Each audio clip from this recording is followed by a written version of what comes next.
All right. Good morning, good afternoon, EXP. My name is Daryl Wazinski. I'm going to be your guys' host today. If you guys give us a quick few minutes so we can let our icon agents get to the stage and we'll get started. Thank you for having us today.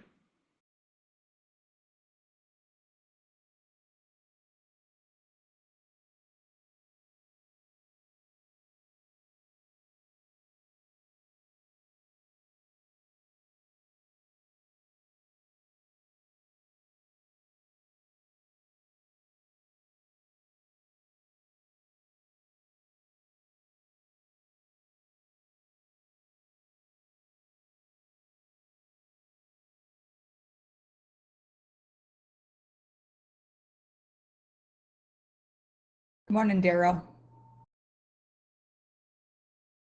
Good morning, guys. So, as we're waiting for a few more icon agents to show up, Lisa, could you do me a quick favor and introduce yourself and tell us a little bit about where you do real estate in a small introduction? Sure. I am a real estate supervising broker in Western Montana. I live in Polson by Flathead Lake. We are a rural area. Of course, Montana's pretty rural. I help Damian Forrester, who is the state broker, by taking over when he has a vacation or has to go somewhere. I've been an agent for 17 years, a broker for 16. We have just a small community here, so I help the agents on this side of the state. And I've been with EXP. It'll be 5 years in another week. Very nice. Let's give Lisa a big round of applause and thank you for your time today, Lisa. We really appreciate you. You're Dave, welcome. if you could go ahead. Yeah, good morning. So Dave Zaginski, I'm out of Scottsdale, Arizona. It's my just finished my 17th year in real estate, starting my 4th year at EXP. I've got a team of 8, and transaction-wise, we'll do about 200 units this year, about 80 million. So that's my team. Very nice, Dave. We're waiting for two more people. While we're waiting for them, I'll go ahead and introduce myself. My name is Daryl Wazinski. I'm from Detroit, Michigan, and I also have a team in Orange County and in Chicago. We are an icon team, and we did right around 120 million in production last year, and we have around 40 to 45 agents collectively as a whole. So that's my small introduction. I've been with EXP now for going on for 2 years, and it's been a great ride. Um,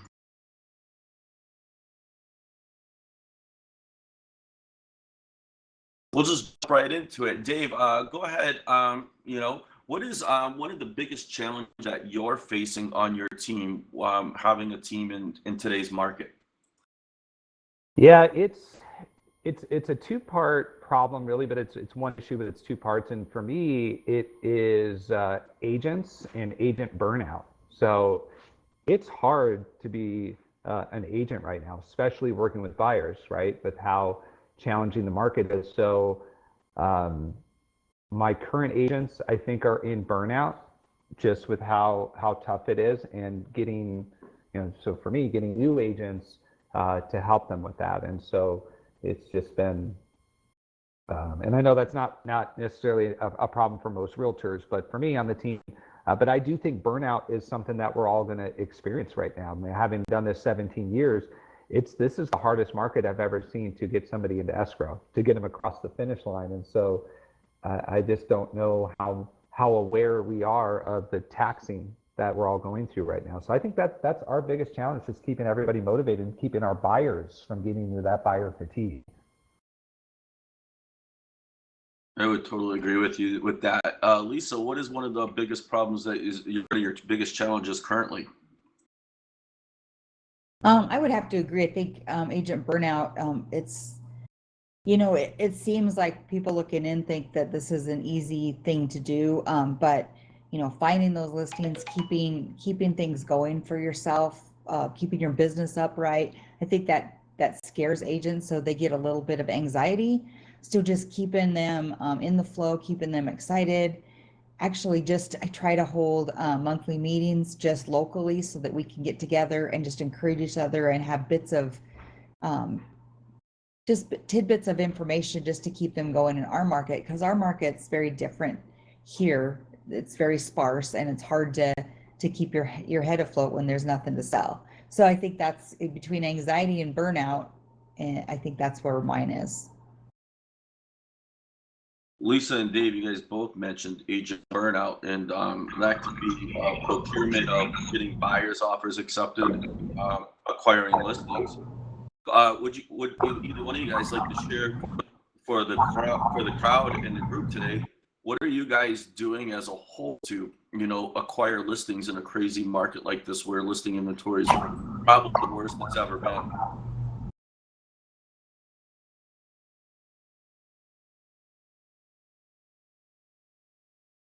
Do you want me to go?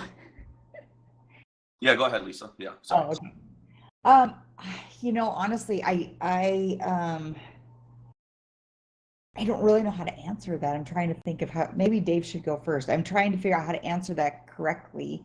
Yeah, no, I don't mind jumping in. Okay. It has been a focus of ours right now. So, the first thing I tell anybody is don't look at your database as buyer leads and seller leads. And I think that's, especially when you run a team and you have buyer agents or seller agents, I like to start with the framework of these are people, and you're going to find a lot of sellers who are buyers, and so we want to get to that early on when we're talking to people. It's just as simple as saying, all right, Daryl, what's got you looking at homes? And then, at some point, do you guys own or do you rent?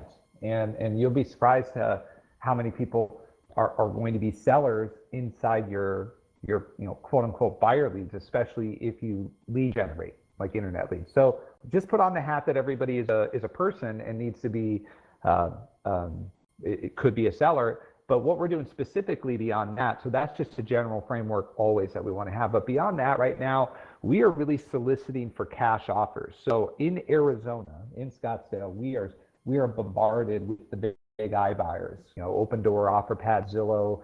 We're kind of ground zero. So our consumer, the message that they're hearing and what they're responding to is convenience of a cash offer today. And the assurance, especially with how tough it is, they want to know that they can go buy a home and not be contingent and have this home sold. So, we've got another company that started in Arizona. They did $1 billion last year, 72 sold. They'll sell your home in 72 hours and you can stay there for 6 months. And they're running commercials during the Super Bowl in Arizona. So we really have to approach that. And that's been a big win for us by just reaching out to our database, reaching out to the consumers with a simple message. We have a cash buyer for you who will pay you above market price.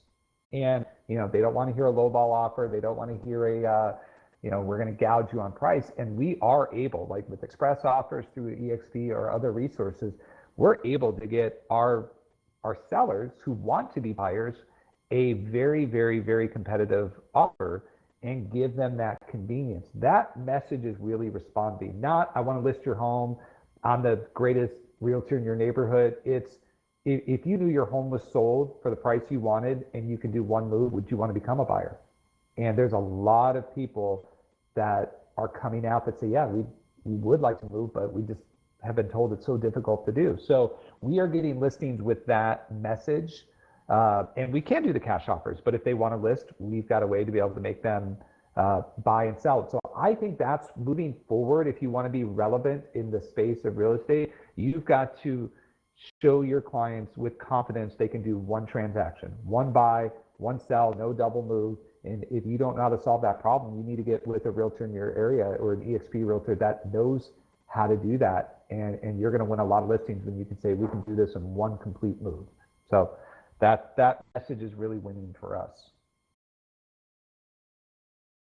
Thank you, Dave, for that. I'll share this and then I'll make another introduction. As I've been working with a coach of ours, and our coach has been really adamant for agents to stop looking at leads as their buyers. Like stop calling your buyers leads, like they're leads. Everybody needs to sell and buy, and if you take that stance, you'll be in a better position.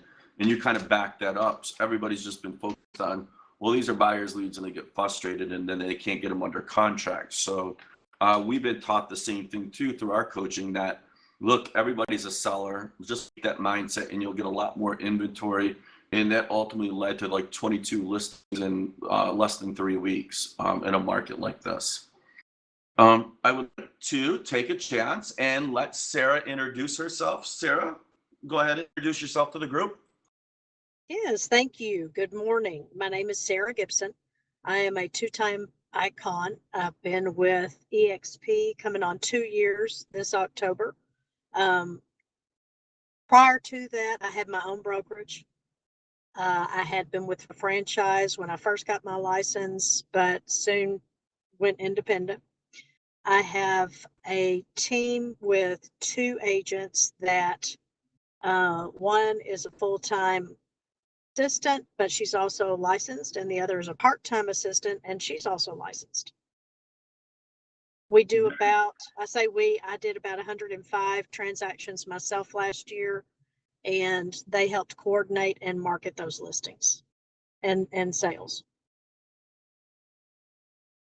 Very nice, Sarah. Thank you for the introduction. 2 of the questions that the panelists have answered and we're sharing with the group today is that what is something you are currently facing, like right now? What is the biggest challenge that you and your team or your group you are facing? And then the second question that they just answered is, what are you doing in a market like this to procure listings in a crazy market like this for yourself? Absolutely. I think we're all having the same challenges, right? We all have buyers that we can't find inventory for, or it's more difficult to find inventory for those buyers. So since I have been in the business 12 years, I've got a lot of past sales. One method that I do is I'll look at my past sales, contact people that may have matching inventory, ask them if they've thought about selling, match them up with that buyer. Other things are we try to match up our pipeline of listings with buyers that are coming on. We have a lot of success with that. And then the third way is we're in communication with each other. We are talking weekly with fellow agents in our EXP group. And then when we have specific listings, we're reaching out to other agents that may work that area more so, and we're actively looking for. And then fourth, from time to time, I'll do a video and I'll just tell the public, this is what I'm looking for. I have, buyers that are pre-approved, ready to go. They can be flexible on possession, tell them all the things that those sellers want to hear. So we do have some success with that. And repeat the second question. The second question was the biggest one. The first question was the biggest challenge, and then the second question was, what are you guys doing to procure listings? So I think you kind of hit on the biggest challenges, probably inventory, but are there any other challenges that you yourself and your group are facing? No, I really believe that inventory and listings are the biggest challenge for us today. What I have found to be helpful with listings is to just continually talk about the market with people that I come in contact with. We do a ton of social media. We promote our listings. We promote our sales. We encourage the public to reach out. We try to create that FOMO, that fear of missing out on this high market. Everybody wants to sell a stock when it's at the highest and buy when it's at the lowest. And so we try to create that urgency. We're fighting the rising interest rates, but this is still a great time for sellers to sell and make the most money that historically they've ever been able, to make and capitalize in this market. So one thing that we do is just a little trick. We go to KV Corp. We added the thanks.io app. And what that does is that allows us to really make wise use of our time by producing a postcard with a QR code, sending it out to a farm, asking them, telling them, this is what your neighbor's house sold for. We had it listed. Are you curious about the value of your home? And then when they scan that QR code, guess what? I get an email. this particular address, scan the card. They're curious about what their value is. Well, they're ready for a conversation. Maybe they're a tire kicker, maybe they're just, nosy, but it's a place for us to actually start a conversation. And one of my agents has got a seller in the works using this simple tool that KV Core gives to us free. Well, you can buy the thanks.io business plan. If you send enough volume, that business plan is definitely going to be the smarter financial way to go. And we use that all the time in our business. Well, thank you for that. That's definitely some knowledge. I had no clue about that in KV Core, so that's some knowledge drop for us. I'm going to turn over to Dave. Now, I know this is a question that we don't really, we have a lot of buyers, right? Everybody's got buyers. So, and everybody's got ideas on getting offers accepted. So maybe you could share with us what you and your team are doing to get offers accepted in a crazy market like this at this time. Yeah, that's a great question. And, having done this 17 years, right, you've just seen a lot of markets. And I've never had a market like this, none of us really have, where I will tell you, if you're not doing a very, very good consultation, your likelihood, I think it diminishes exponentially. So we track that, we track that in our CRM, who is actually doing an in-office consultation. So we can look at that data, and we're just starting to compile it. But I can tell you, you have to start with the expectation and it has to really be done the right way, in my opinion. And this is what we've seen, where we have frustration in agents not getting their buyers to do necessarily, what is needed. So I'll go into what's needed here in our market, but it starts with my consultations are about an hour and a half. And that can seem like a lot of agents, like, really, an hour and a half? You want me to sit in the office and do that? But my conversion rate is the highest on our team, because I won't work with a buyer unless we do that. And the difference is, we've all heard the saying, like, in one ear, out the other, and seeing is believing. And that's what I want to demonstrate is, when I bring in a buyer, we take them through a presentation that we have where we really get into the data, and so my pitch, if you want to call it, is, okay, Daryl, I'm going to work with you. I'd like you to come into the office and let's put a strategy together, because this market, you probably have heard, is challenging. I want to show you how our buyers are winning in this market without overspending. And that's to a cold lead, right? These aren't our past clients or friends. These are internet leads, or however we're introduced. We want to slow them down, say, let's put a strategy together, because in Arizona, there's 6 buyers for every listing. So how do we get you a home without overspending?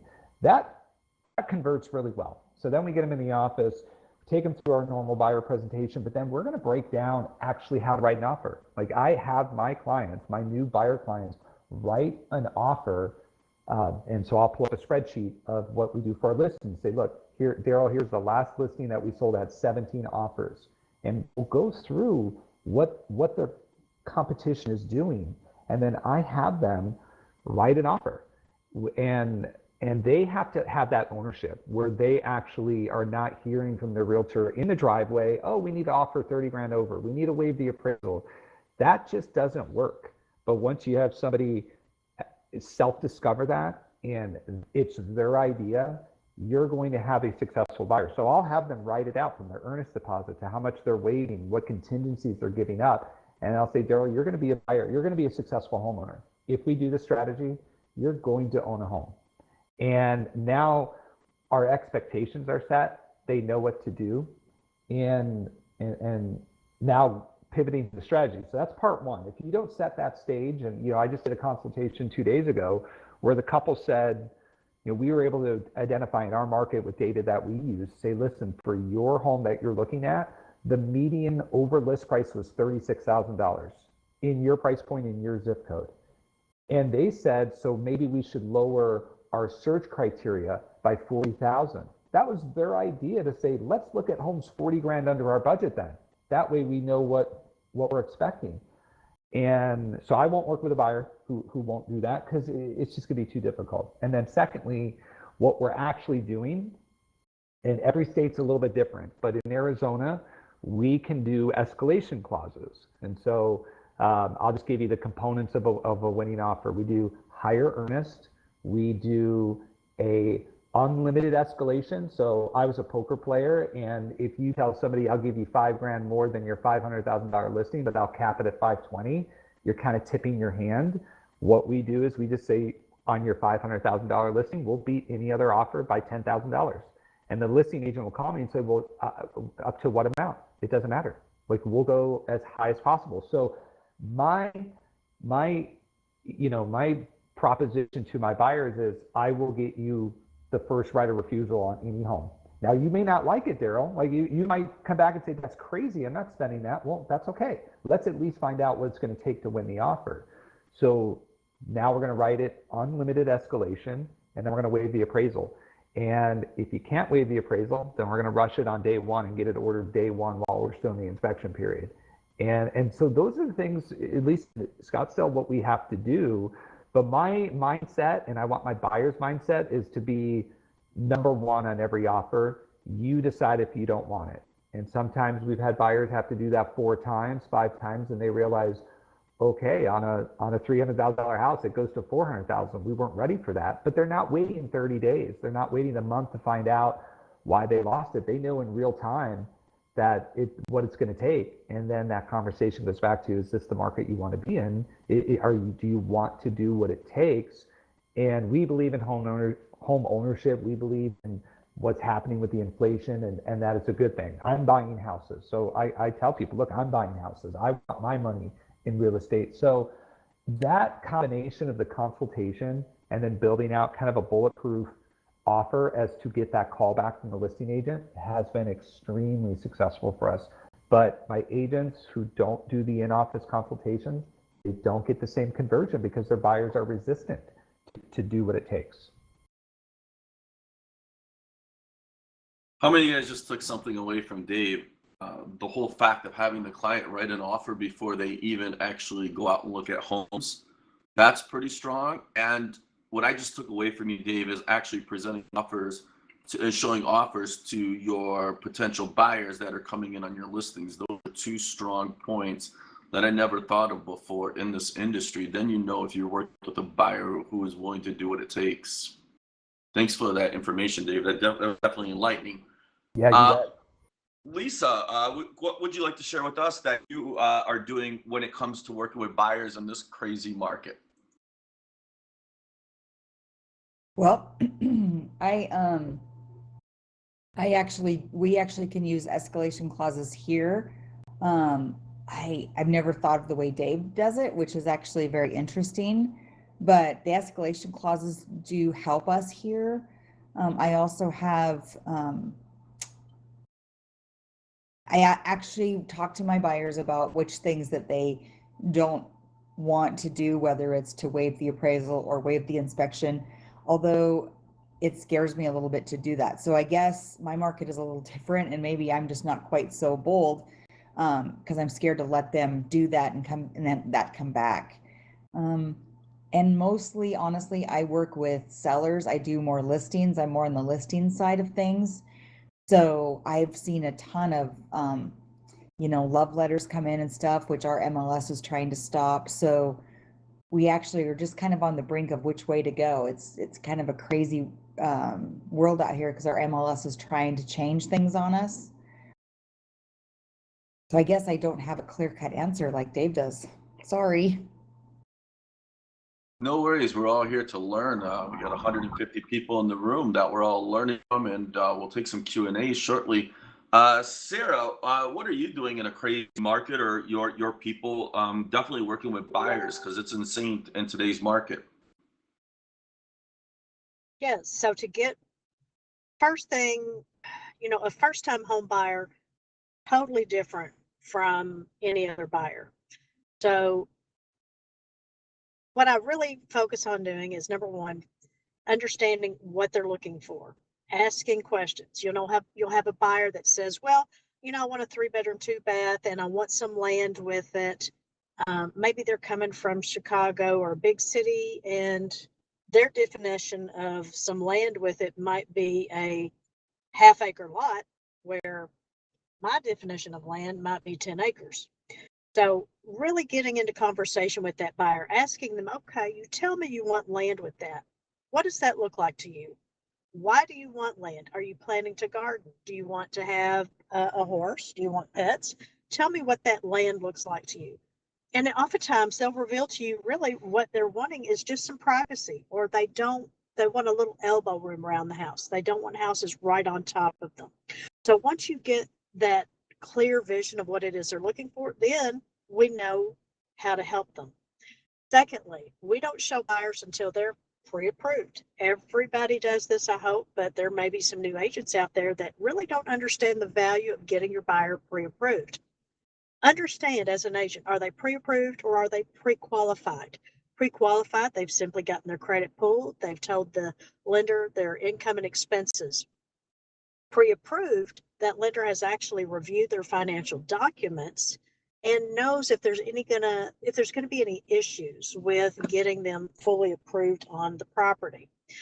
After we get that buyer there and we start looking at homes, my immediate response to them is to put them at ease.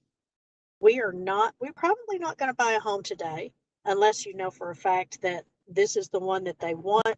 But most of the time when we're with the buyer for the first time, we want to put them at ease. I want them to understand that I'm walking with them through this. I'm not pushing them to make a decision. I don't care how many homes we have to see to find the right one. I want them to, I use an analogy of buying a home as a little like dating. Got to see enough homes, understand when you find the right one that you're emotionally and mentally ready to do what it takes to purchase that home. Kind of like dating. You got to date enough people to understand, yeah, this is the one I want to commit to. So once we go through that process, we're looking at homes online, we're understanding what the values, we're seeing them in person, understanding that the pictures may be deceiving somewhat. This is the actual size of the room, so on and so forth. The neighbors, the proximity of the neighbors, busy road, etc. So once we actually start looking at homes, and then we're talking about homes that maybe they want to see that are already under contract, and they start to understand how brisk market is turning. And then I'm going to share with them, like Dave, I think that's a fabulous idea, Dave, and I'm definitely going to start implementing some of those nuggets in my own business. But our buyers need to understand this is what's happening in the market today. And yes, you are buying in a seller's market, which means you're paying top dollar. As your real estate agent, your advisor, I want you to understand that you need to plan on being in this home for 4 to 7 years. Something change in the market, if you're only putting 3% down or you're doing 100% financing, VA or USDA rural, there's a really good chance that you're not going to have enough equity in that property should the market shift. So I want them to understand we don't want to overspend if we don't have to. But if you find that the house you want, you may be overspending on it and we can get it to appraise, you need to make sure that you are comfortable staying in that house so you can build enough equity. Should time come and the market shifts and you need to sell, you're not in a position where you're taking money to the table. Does that make sense? Makes all the sense in the world, Sarah. I definitely agree with you on so many fronts. In a market like this, a lot of people need to have understanding why they're wanting to buy it. If they're wanting to overpay for land just to garden for a simple garden, it might not make the best sense to buy this property at this current time in the market, especially with inflated prices. So my next question, sir, I'm gonna let you jump right into this, and then we'll go to the other people on the panel. Is Sarah, obviously the market's changing rapidly. What are you going to be doing over the next 6 months to stay in front of the business as it continues to change rapidly? What does your business plan look like for the next 6 to 8 months? Absolutely. We come from a heart of service. We come from value. We are not there to sell them. We are there to give them the information that they need in order to make the best decision. So when we come from value, what does that look like? We are on social media. We're sharing relative content to keep the public informed about what's going on in the market. How fast are homes moving? What's the average days on market? What's the percentage over list price that homes are actually selling at? And then the variety of home loans out there. The lenders in our area are killing it, bringing on new loan products. New agents, pay attention. If you are just getting into the business, one of the first things that I recommend to all of my new agents is to take a lender or 7 to lunch one-on-one, their brain. Ask them, what is the most popular loan product you have? What do you find new home buyers using as far as loan products? What's available? 100% down, 3% conventional, 3.5% FHA. What are those? If you don't know how to help buyer get financed, you might not be able to demonstrate enough value to them why they should work with you over another agent. Now, I want to add on something about escalation clauses. We see a lot of escalation clauses in our market. I am not a fan of them. In my experience as a seller's agent, if I have an agent tell me that they'll pay up to X dollars on a property and I have multiple offers, my seller, I'm going to advise them with respect to, do we feel like the property will appraise for that?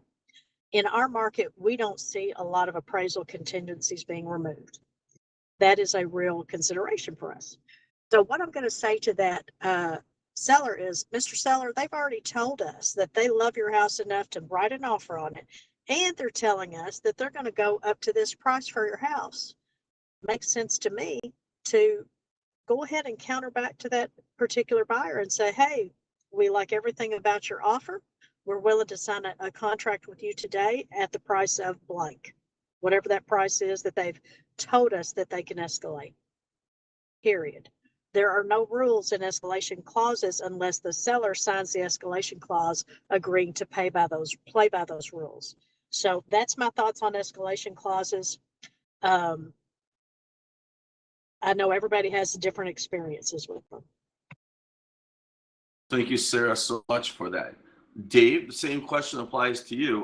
What's your business plan look like for the next 6 to 8 months? What are you going to be doing to stay in front of the market so you can be profitable, successful, and keep your team, culture, and happiness going strong? Yeah, great question. So first thing is being in the right rooms, and EXP is an amazing brokerage for that. So plug into your network, your upline, and you've got to really just stay ahead of the change, and that's going to help when you're with the right people. So I lean heavily on my EXP mastermind group, and then I also pay a lot of money to be in a mastermind that's made up of a lot of different brokerages, and there's a minimum production to be in that mastermind. So we're meeting quarterly off-site. We go to Cancun, we're going to be in Utah this summer. It's just getting together what's working, what's not working. So you really just need to stay plugged in, first of all. And I didn't have that at Remax, right? At Remax, we kind of just did our own thing. But here, there's really no excuse not to get plugged in because you got 7 people at least in your upline. And if you're not talking to all of them, you need to. You know, I was on an airplane meeting my upline within 2 days of joining EXP. I'm flying out, and I wanted to meet everybody because not all of mine were here. So that helps me, like with the escalation clauses and things like that, learning what we need to do. And then secondly, I've not been big on video, and shame on me for not being big on video. And I've made a commitment to videos to my database. I have about 1,000 past clients. So I'm starting with them. I don't need to run right to social media. We can, and I think that's great. We should. But if we're not sending out 2 to 3 videos a week to our database, I think we're really going to miss out. And keeping that content. And I was with a group of 30 agents last night that we were focusing on social media with one of the biggest social media people out there. And it's just the consistency and being very basic. like not big complicated videos, but just we overestimate what the consumer knows because we're in the business and we use the jargon and we get advanced and we want to show off how great we are at this business. Just break down the very basic message to the consumer and keep it simple. And that is really winning on social media when it is just, this is what this means to you personally. And it's dumbed down to the most basic levels. And there's a lot of value there. We need to serve, Sarah talked about we're here to serve. So if we can serve our clients by just keeping them informed with the basics of the business and the industry, we're going to retain a lot of people and have people come back to us. And then the last part on that is showing them how much easier this can be, because it's scary right now. So we want to show our consumer of how easy it can be. And there are some unfair advantages. So that's language that I use with a new client. With my experience and how many sales I have, I want to create an unfair advantage for you over the other buyers. So I'll comment on Sarah, like with the escalation clause, like absolutely we'll run into people that have issues. The reason I like to do it, I'll give you a prime example. I had a listing at 1.1 million and we got 2 offers on it, $1,050,000 and 1.25 million. And I use that example in my buyer presentation. Now, had this agent done a list price plus escalation, they wouldn't have spent 150 grand over. But they were so fearful of missing out because they'd missed out on other homes. I think that agent did a disservice to their clients because they didn't appraise, and we made them waive the appraisal we made them come in with a lot of cash because that's my fiduciary to the seller. But I'll use that as an example. Had this buyer been working with me, they could have maybe saved $150,000. And so we want to get the home at the best price, but not overspend. And that's my message. And some agents don't like it. And I understand that, but I think I'm doing the right thing for my buyer.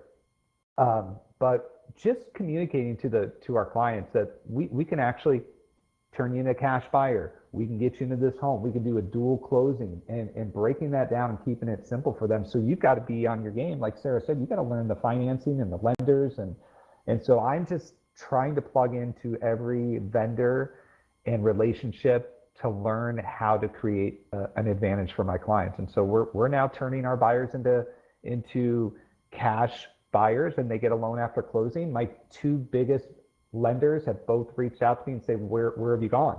And I go, well, we're working with a company that makes our buyers cash. They both have asked me to come in and speak to their company to figure out how they can do it. Okay, how can we as a big mortgage company pivot to that, because they're losing business, but we've got to do that for our buyers and sellers, create this advantage for them. Long answer, but I wanted to cover a lot there. So thank you so much for that, Dave. Very enlightening and very powerful. Lisa, what do you see yourself doing in the next 6 to 8 months to continue growing your business and staying ahead of the curve that we're in with low inventory? So I think I'm going to keep going with what I'm doing now. It's working, and in our market, it's working well. I'm involved in a lot of community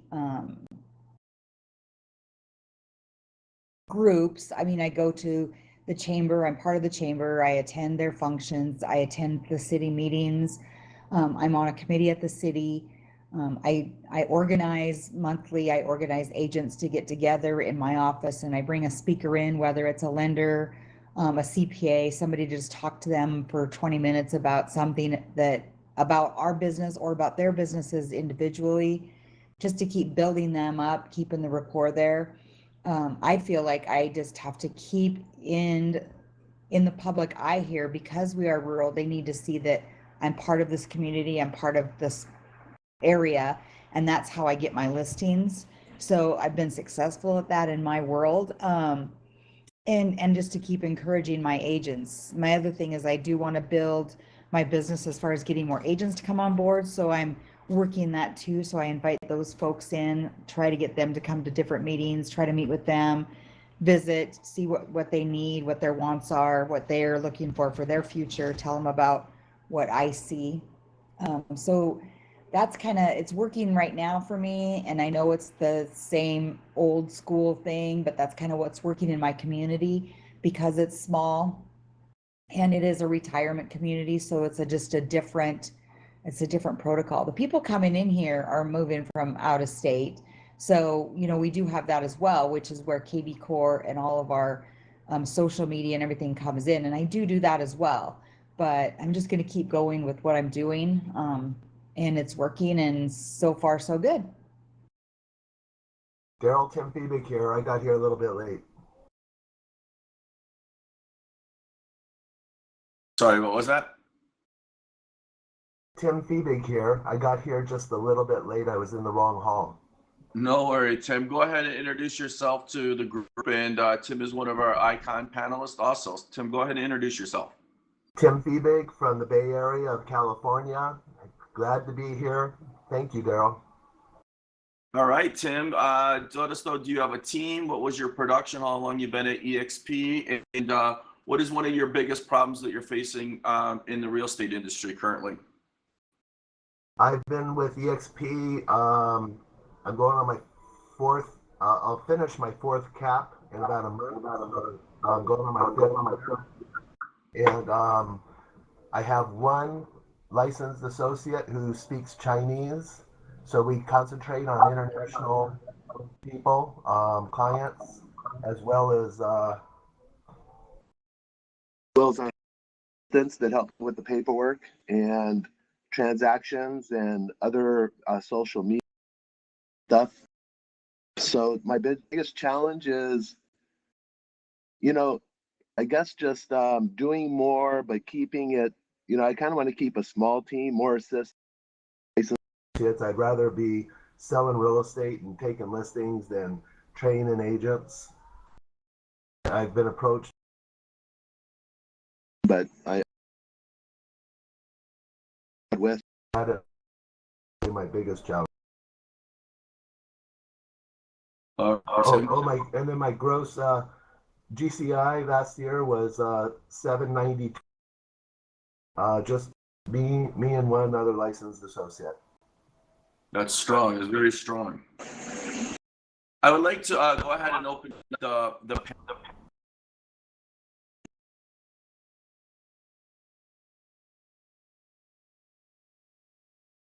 I would like to go ahead and open up the panel to the group. Would the group love to ask any of the panelists any questions?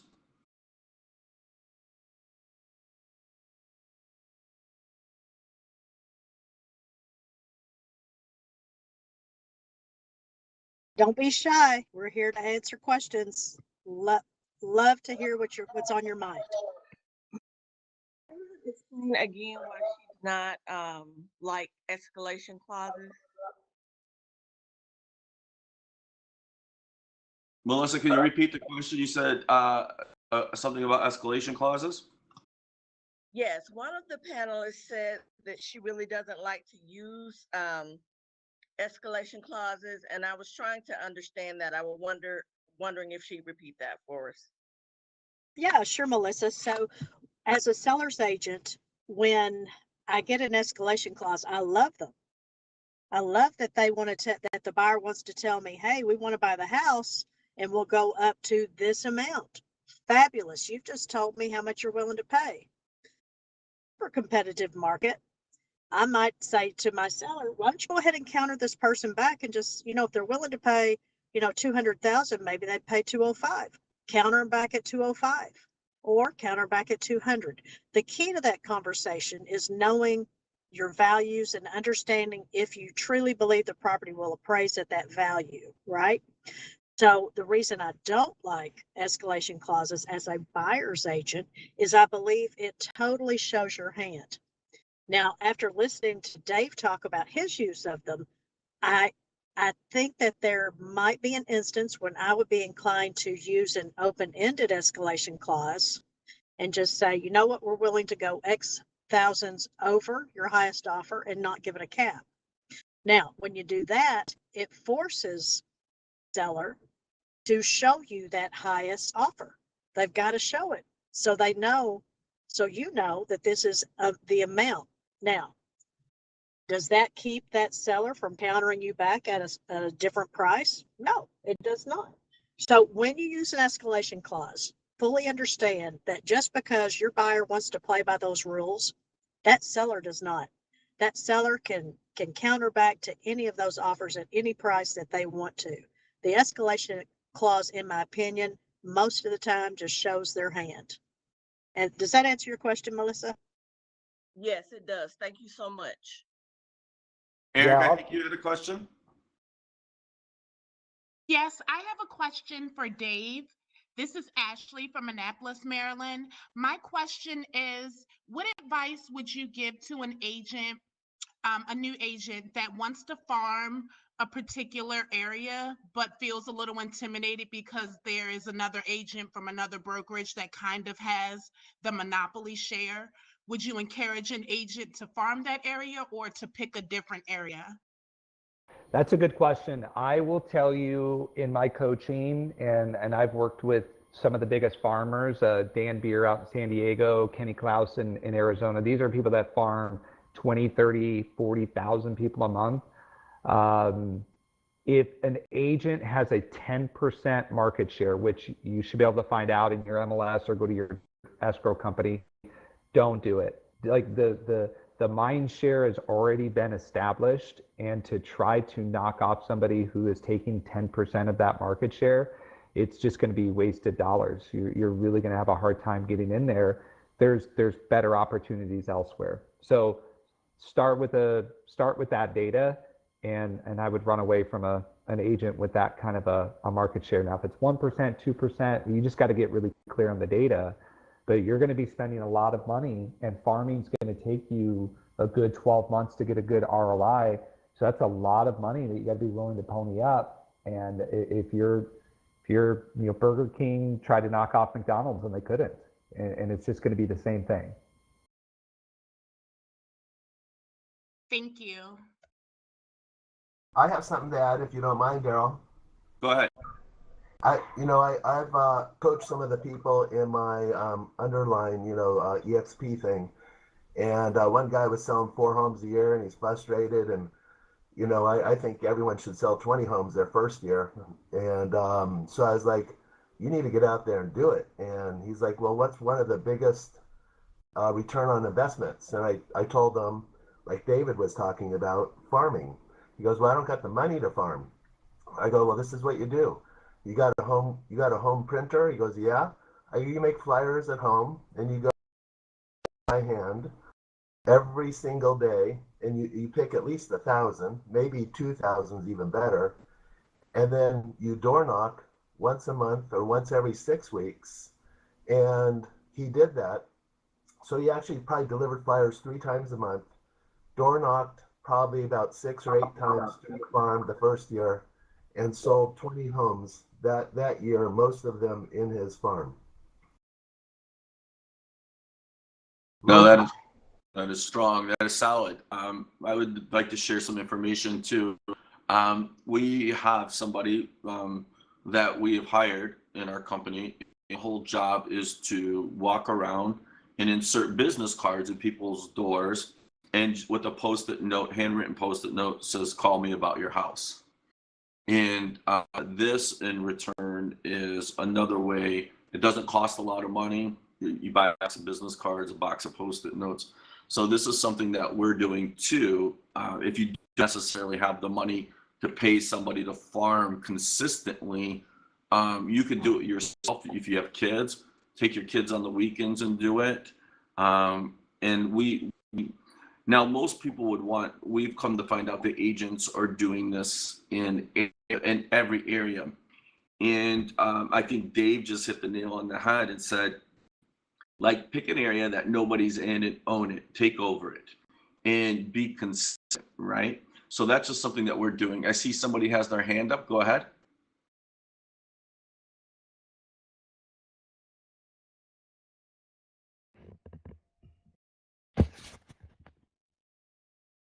Go ahead, Lori. Hi, I just what you have just said. I drive around on weekends, having my kids in the mailbox. You okay? Driving down the road. I have 3 areas that I'm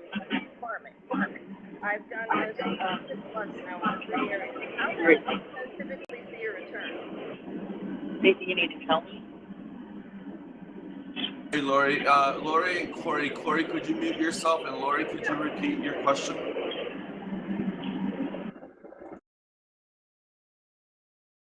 So I have been doing the farming, like you said.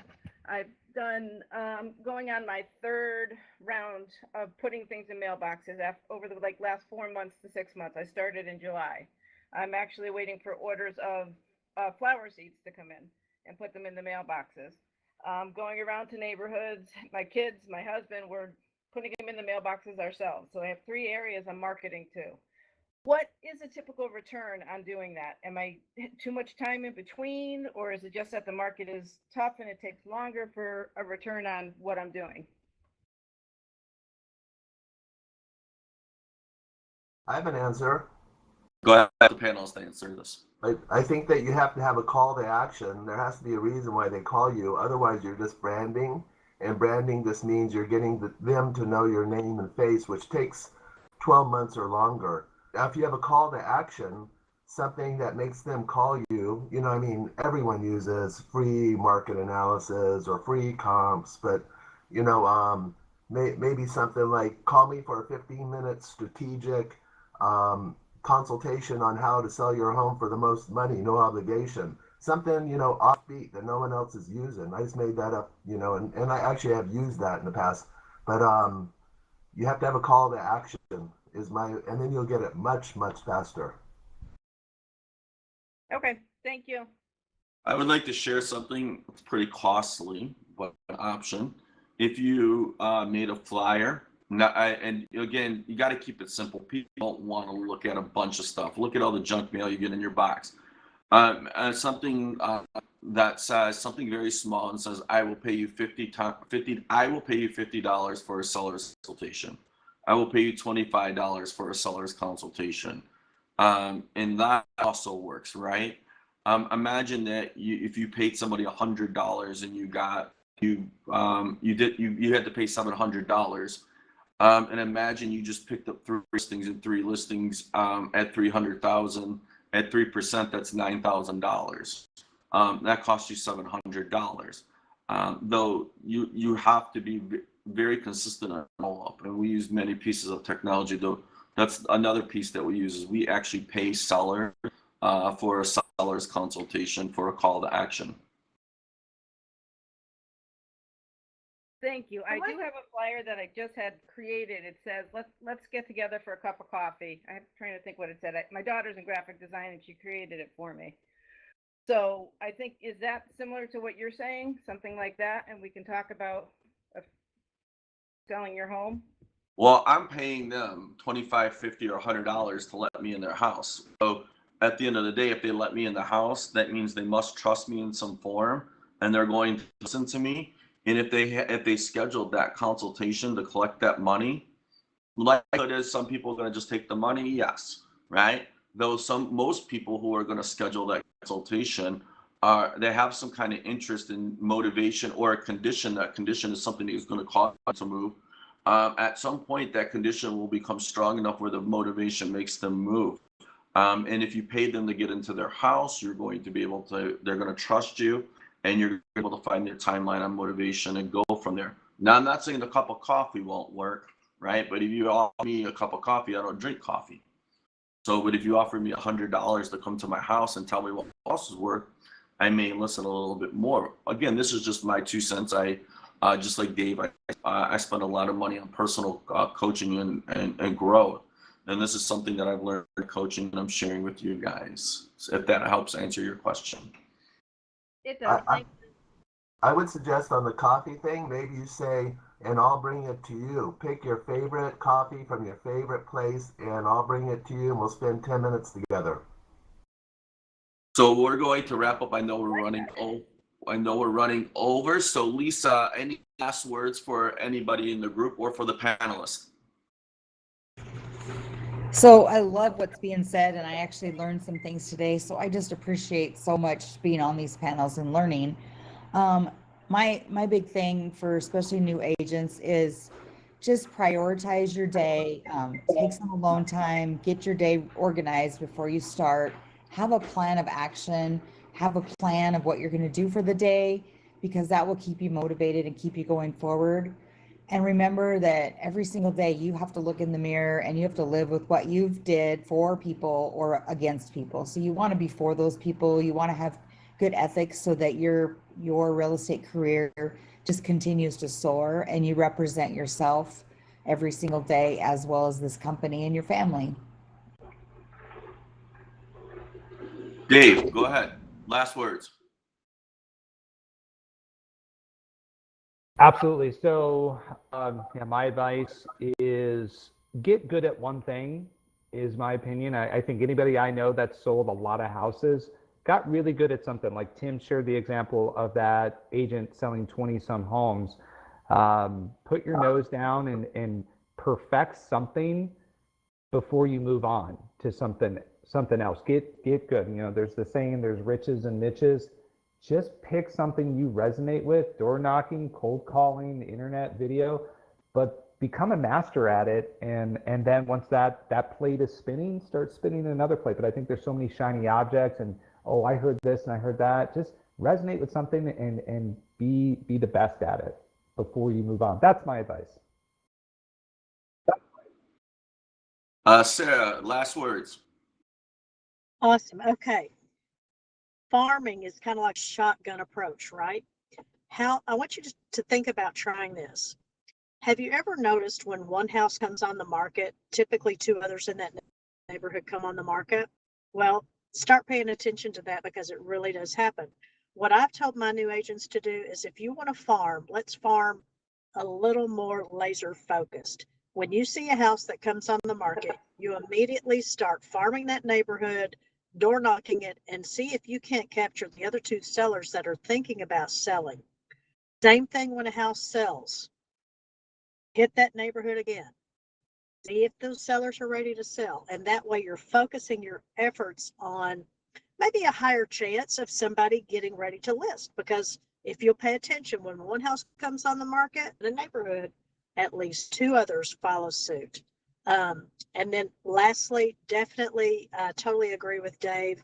Pick one thing, become strong at it, and then build from there. And then one last little nugget.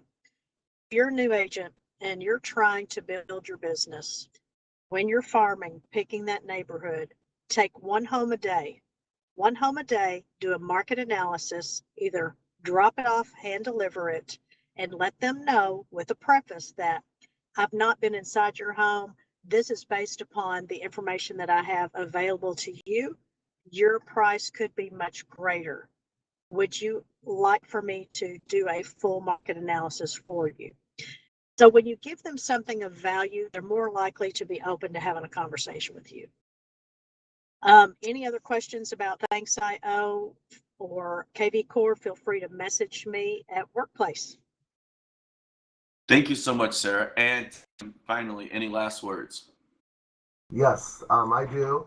I have a couple thoughts, and that is, I've been in the business 40 years, and I failed in one area greatly, and that was up until about 10 years ago, and that was keeping track of my past clients. I was just new client, new business, on to the next. You know, and then if I ran into them or they called me back, I mean, we were still very friendly, and anyway, you get to a point, you need to take care of your past clients and sphere of influence, put them on a list, mail them something every month, I drop by gifts to them about 4 times a year. Christmas is a big holiday where I, drop off some really nice things, and half my business, so $400,000 came from my sphere of influence and past client list. Pay attention to that. And then if you're doing less than 20 homes a year, you need to, there's a lot of time in your day to do other stuff. And instead of like hanging out at the office and having coffee, reading news articles or cruising through your email, you should be out prospecting. You should carve about 4 hours a day into door knocking, cold calling your past clients, calling your sphere of influence, having open houses. Pick one or two. You don't have to do all those. Just pick something that you love. But go and find a new business. Farm, any of those work.